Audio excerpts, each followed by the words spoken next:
Okay. We had a large attendance the first week, if you We remember. did. And then it went, You're right. It's funny how that works. well, so we still haven't finished with our pronoun chapter yet. If you remember the other day, I cut us off when I cut us off. I said Yes. there was one more major concept that we needed to go over. Yes, that it was a big deal. So Yep. that's why you wanted the extra time. So And that concept is relative clauses. lovely. Compa- there, whenever time you have a relative clause, you actually call it a complex sentence. And actually, let me just share my entire screen here. Okay. If it'll let me, maybe it won't. I'm the only person I think, well, I don't know. I can't speak for everyone else that actually takes notes because you already have them up there, but it's just a way for the ideas to stick. Okay, do you see my screen? It I says under. do. Does it say understanding relative clauses? Yes. Okay. So one of the most tricky things that oftentimes a lot of people get wrong is relative clauses. And a relative clause, and with the pronouns, there's 5 pronouns that are actually called relative pronouns. And those pronouns are who, whom, whose, which, or that. Who, whom, whose, which, or that. Um, there's also a couple of relative adverbs, when, where, or why. But we're mostly focused on who, whom, whose, which, or that. And the biggest distinction with these whose is pretty simple. You would use whose whenever it's a possessive. Um, but who and the difference between who and whom, and which and that is definitely the one of the things that um, hurts people the most. A lot of people get both of those wrong. And I guess we can start with who and whom. So who, anytime you use who or whom, it's a pronoun here, right? You see, I got my mouse on who, but it's a pronoun that refers back to another noun in a sentence. So the students in this case, the students who. Lots of times people will use that right here, the students that were most impressive. You're actually not supposed to use that here because that is for a non human thing. So the students, of course, maybe you can make the joke that most students aren't truly human, all right? Anyway, the students who were most impressive graduated with honors. So this who were most impressive, this makes the sentence actually called a complex sentence because a complex sentence, it's a sentence that is embedded within a sentence. That is what a complex sentence is. So who is the subject of the sentence within the sentence, were is the linking verb, impressive is the subject complement, and that's the sentence within the sentence.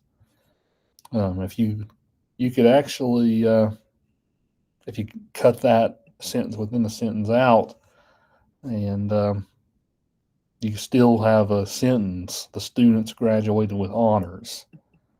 Who were most impressive, though, um, that's important information relevant to the sentence. It completely changes the meaning of the sentence if you get rid of that who were most impressive in this one. So, anytime we have a relative clause and it's information that should not be taken out, otherwise the sentence will lose meaning. You do not use commas with those. Okay, the students who were most impressive graduated with honors. What did you say? How did you label the sentence? The students is the subject. Mm-hmm. the main sentence, the student's subject graduated's the Linking verb, or you said there was a linking verb, with the big sentence, the complex sentence. yeah, were. Where is the linking verb? Yeah, who's the subject, where's the linking verb, impressive's the subject complement. Okay. And student in the main sentence, student subject graduated is a transitive verb, and it doesn't have a direct object. With honors, with's a preposition, and honors is the object, right? Okay, and then most in the main sentence, the students who were is it the students who were most impressive? Yeah, graduate with honors. So the students is the subject, or who's the subject, or which one? I'm sorry, I messed it up now. The main sentence. Mm-hmm. So take it from there. The main sentence. What's the subject? Students, right? Right. What's the main verb? Were. Or yeah, graduated is the main verb. Right. And then graduated is a transitive verb, so it doesn't have a direct object. Okay. And then the sentence within the sentence, the who. Mm-hmm. That's the subject of that, right? Were is the verb, and impressive is the subject complement. Okay. Most is just an adjective, right? Yeah. Yeah, so it's a descriptive word. Okay. So anytime you have a sentence like this with a sentence within a sentence, and it's information that would make the main sentence not make sense if it was omitted, you do not use commas with those. Okay, so if you said that makes sense. The students graduated with honors, well, what students? You kind of need to know that.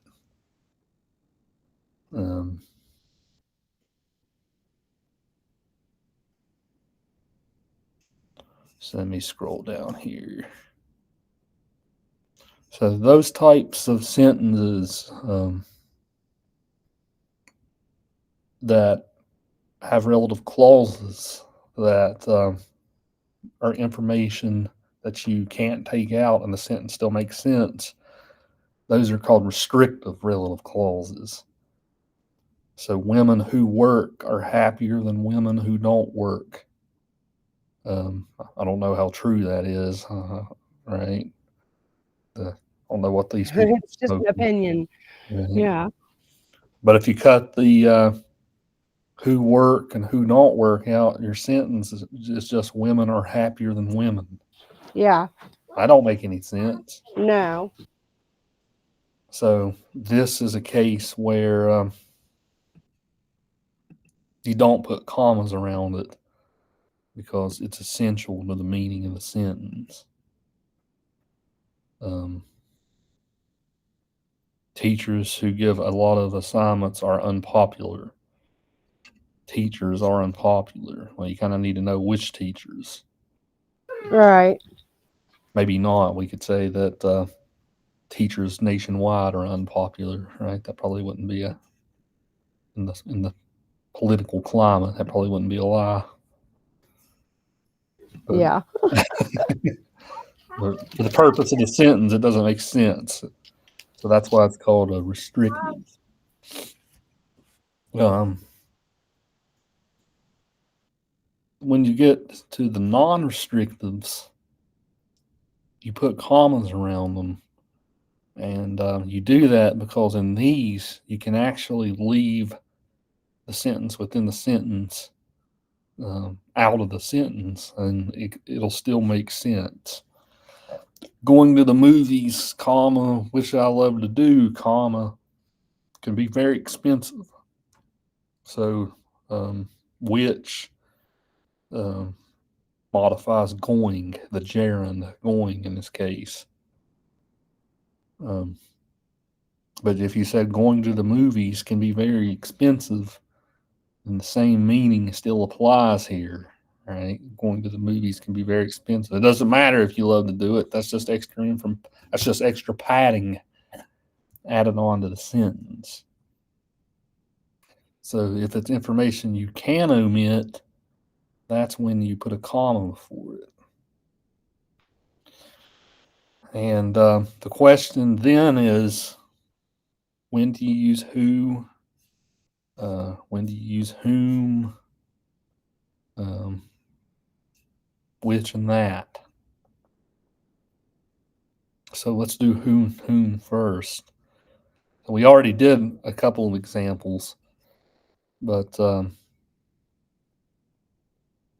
who is pretty interchangeable. Like 98% of the time, you will use who as your relative pronoun in common usage.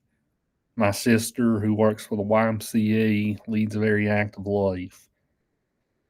For who, it doesn't really matter if it's information that can be omitted from the sentence or not. It can work both ways. When you get to whom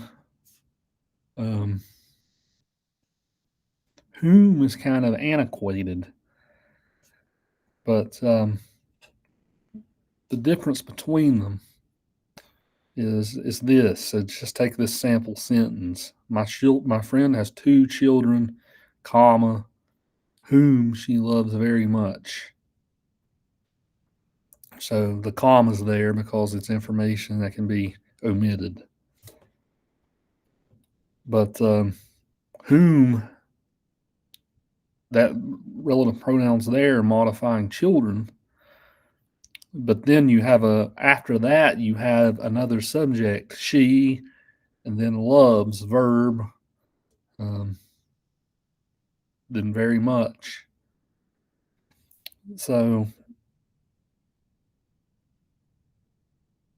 the distinction here is the fact that you have another subject and verb. Compare that to the sentence up here. Who is working as the subject in this one, right? Who is the subject, works as the verb. When you get down to whom, let's see, I think it's, yeah, when you get down to whom's not functioning as the subject here. It's kind of just like a placeholder. She's the subject, loves the verb. Hey, watch out, buddy. You like it? Your straw's on the table. Here, there's your straw. Come get it. I'm sorry. If you said my friend has 2 children who love her very much, you would use who in that case, right? Because my friend has 2 children who love her. Who would be the subject, love would be the verb. Because we have that complete sentence after the whom, you're supposed to use whom in this case. If you said my friend has 2 children who she loves very much, well, that doesn't necessarily. What do you think, Amelia? Does that sound bad to your ear if you say my friend has 2 children who she loves very much?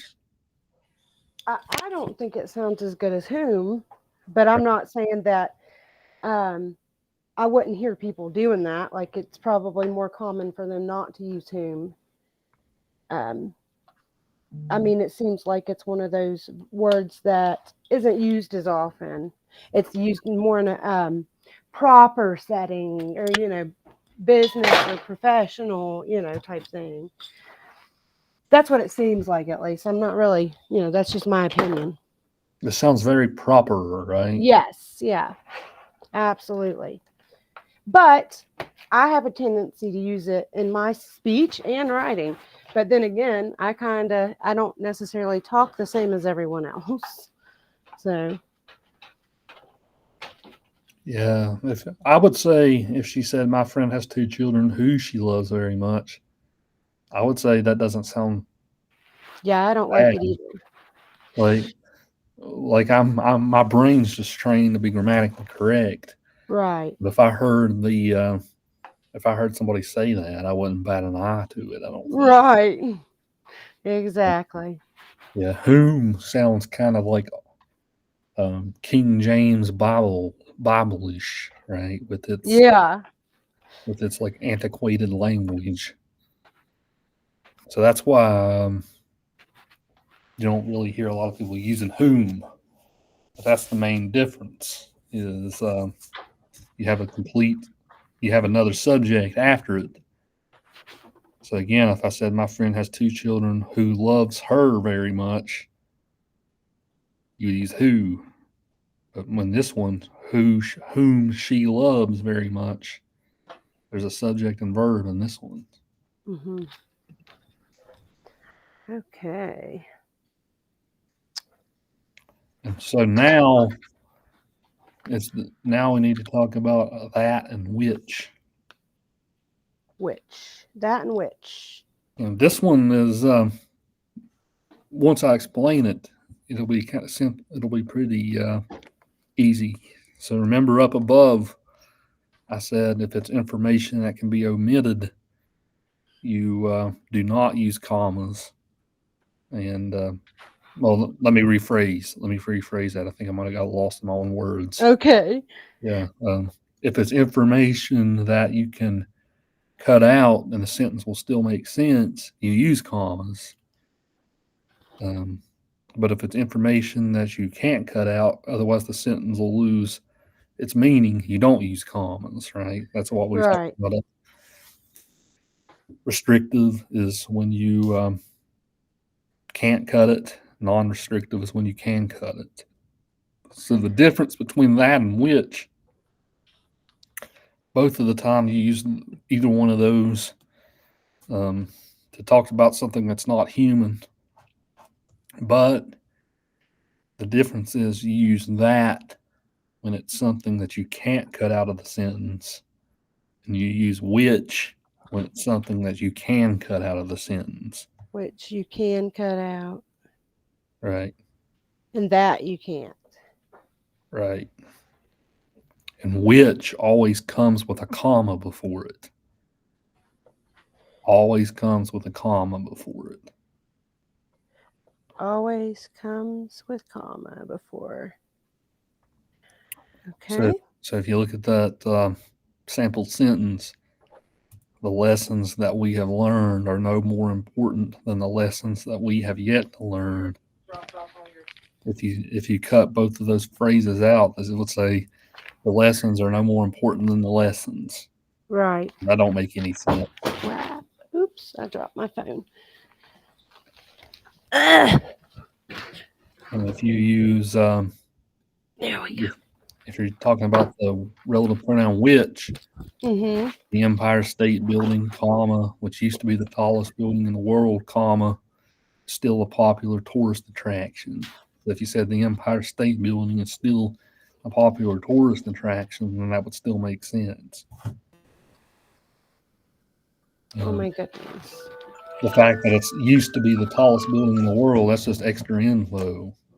I'm in class. Okay. You seeing the difference, Amelia, between the two? Yes. So what if you read that sentence with what if you read this sentence with which? The lessons which we have learned are no more important than the lessons which we have yet to learn. Does that sound horrible to your ear? I'm so sorry. I was listening, but I accidentally dropped something and I lost you. So one more time. So would using which in this sentence instead of that sound horrible to your ear? The lessons Okay. which we have learned are no more important than the lessons which we have yet to learn. The beginning sounds okay. The end, not so much. Well, how do you mean? Like when you say the lessons which we have learned, that doesn't sound bad to my ear. Or so what does it say? So much more important, or no more important than the lessons that we have yet to learn. That we have yet to learn sounds okay to me, but which we have yet to learn, I don't know. I mean, honestly, it doesn't sound terrible. No. But to be honest, either one of those sounds okay. But is it still? I mean, it wouldn't be considered or proper or correct. Yeah. Okay. Even though it sounds okay. No. Lots of people use the two interchangeably. Right. Actually, they do. You're absolutely right about that. I'm sure I have. I'm more than positive. Yeah. So, Pretty much most. This is one thing that I always mark on papers. So people do them. I always mark them. So you could probably go back and look at some of your old papers I created. probably. Probably marked a few. Yeah, you've always been really good about letting me know anything that I've done incorrectly. Some things though, I'm so set in, it's hard to fix or change. I know it's, it needs to be done, but I have a tendency to make sentences, like I overcomplicate things a lot. So let me see here. Let's look at some problems. Okay. Actually, thought this had problems in it. I must be wrong. Crap. Let's see. Give me a second, Amelia. Don't look at the screen. Don't look at your screen for a minute. You're so funny.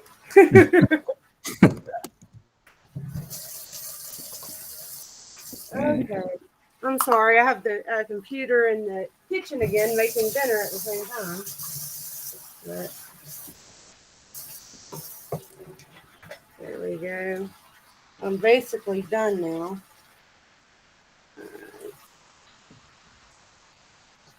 All right. And I keep accidentally hitting the wrong things.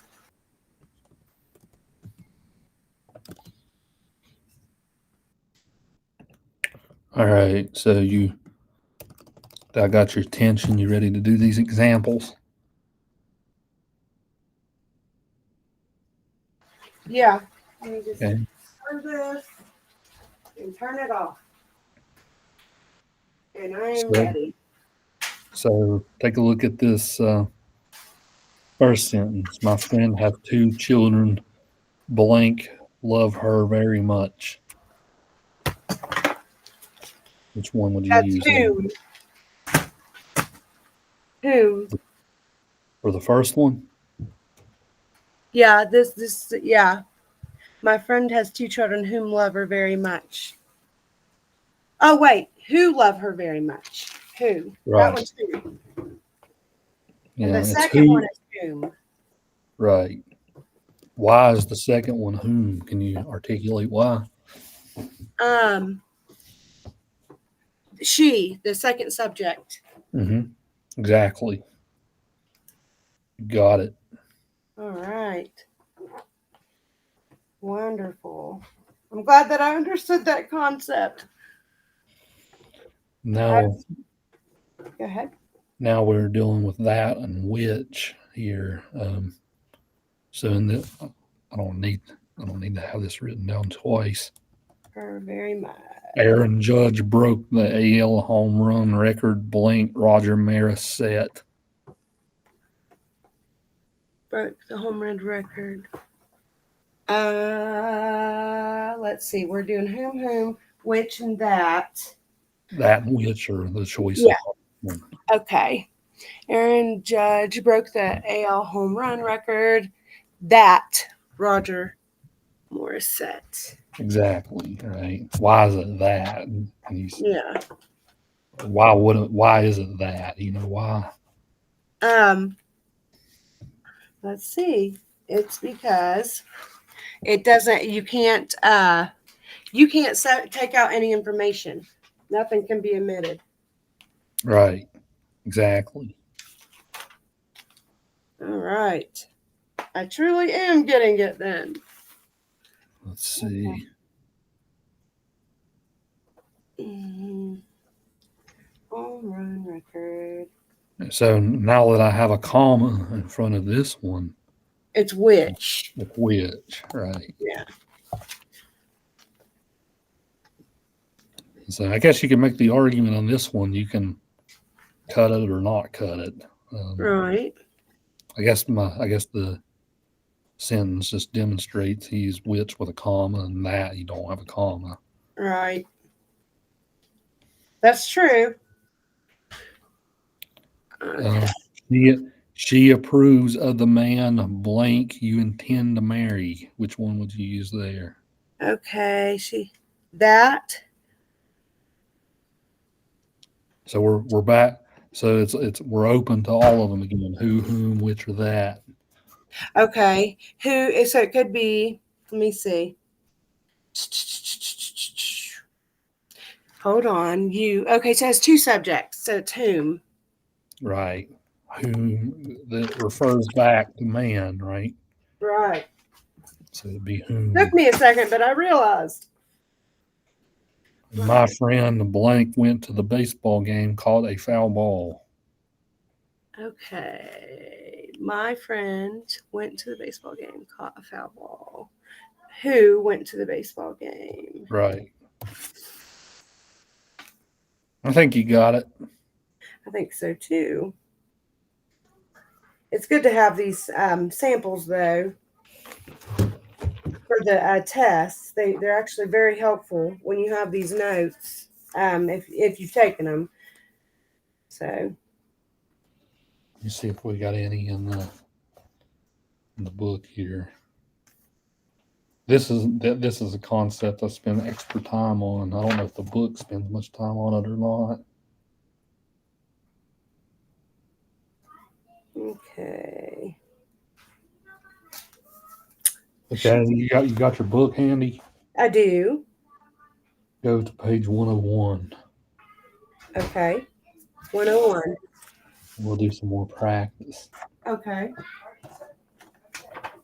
All right. I am on, and so we're going back to chapter 5. Okay. Pronouns. So it says here, replace the relative pronoun that in each of the following sentences with who or whom, following the traditional rules of standard English. So this is the person that lost his notebook. Which would you use who or whom instead of that here? Where is this one at? I'm sorry. Is it on the I know you said 101. Page 101, question 7, number 1. Okay, I see it now.